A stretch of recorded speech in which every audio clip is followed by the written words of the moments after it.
Bonjour à toutes et à tous et bienvenue sur notre formation Les 4 piliers de la réussite d'un freelance. Avant de commencer la formation, je vais vous présenter brièvement. Alors, je suis Cédric Leclésio, je suis expert comptable et j'accompagne depuis de très nombreuses années les créateurs et les chefs d'entreprise sur Paris. Avant de créer mon cabinet, j'ai travaillé 6 ans dans un cabinet d'audit parisien et 4 ans à la Cour des comptes en tant qu'expert spécialisé de l'immobilier. Les solo-entrepreneurs, les travailleurs indépendants, les freelances, les auto-entrepreneurs, les micro-entrepreneurs, tous ces termes désignent une seule et même chose, des personnes qui travaillent à leur compte et seules. Alors les travailleurs indépendants, ça a toujours existé. C'était même la norme autrefois, avant la période industrielle du 19e siècle, mais avant, beaucoup de gens travaillaient à la tâche, chez eux, pour d'autres personnes. Et ce mode de travail, travailleur indépendant, est revenu à la mode à la fin des années 2000, avec l'avènement des plateformes de VTC et autres fournisseurs de services tels que des sites comme Upwork qui permet à des indépendants de trouver des missions facilement et de mettre en adéquation des gens qui ont des besoins avec des gens qui peuvent répondre à ce besoin. Et le nombre de travailleurs a fortement augmenté. On parle de 150 millions de personnes en Amérique du Nord et en Europe de l'Ouest, soit près de 15% de la population totale. 15%, c'est un chiffre extrêmement important. Et de plus, une étude McKinsey a montré que parmi tous ces travailleurs indépendants, les secteurs liés au savoir étaient les plus importants. Donc liés au savoir, ça peut être des créatifs, ça peut être des développeurs informatiques, ça peut être des professeurs aussi. Enfin, c'est assez large. Et ce rapport précise aussi que les métiers à fort contenu créatif sont ceux qui ont la croissance la plus forte.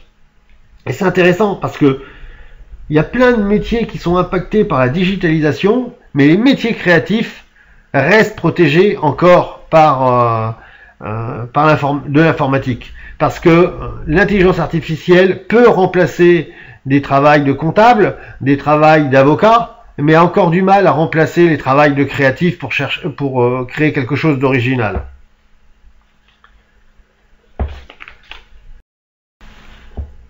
Devenir un travailleur indépendant est donc devenu relativement facile, notamment depuis 2007 avec le statut d'auto-entrepreneur. Ça fait déjà plus de 10 ans, 12 ans que ça existe, qui est devenu depuis le statut de micro-entrepreneur. Mais entre devenir travailleur indépendant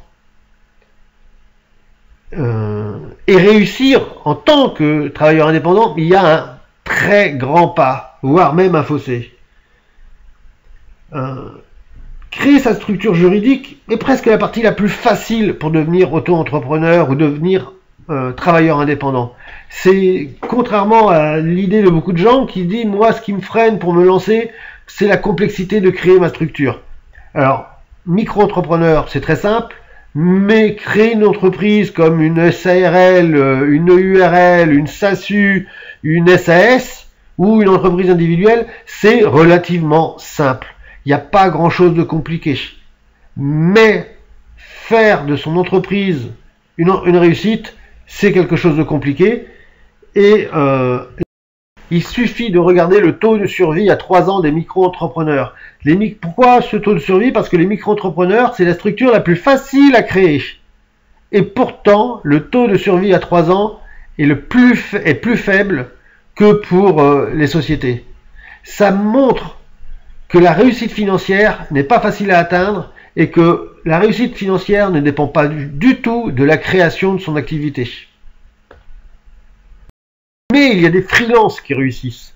Donc, cela montre que c'est possible. Et il y a des freelances qui réussissent en France et pas uniquement à l'étranger. Pour bien montrer que le problème de réussite ou de mortalité des entreprises n'est pas un problème français. Quel est le secret, ou voire les secrets de ces entrepreneurs qui réussissent? Nous allons le voir, ils sont au nombre de 4. On les verra vidéo par vidéo. Je vous laisse la surprise sur ces 4 secrets. Mais je n'ai rien inventé. C'est une étude réalisée par des professeurs de l'INSEAD, Yale School of Management et de l'Université du Michigan. Ils en ont identifié 4. Et nous allons les voir un par un. Et pour chaque secret, nous verrons quel est ce secret. Et on verra surtout, et c'est ça le plus important, comment l'appliquer, comment le mettre en œuvre. Alors, je vous invite à aller voir les modules suivants et à très bientôt. Au revoir.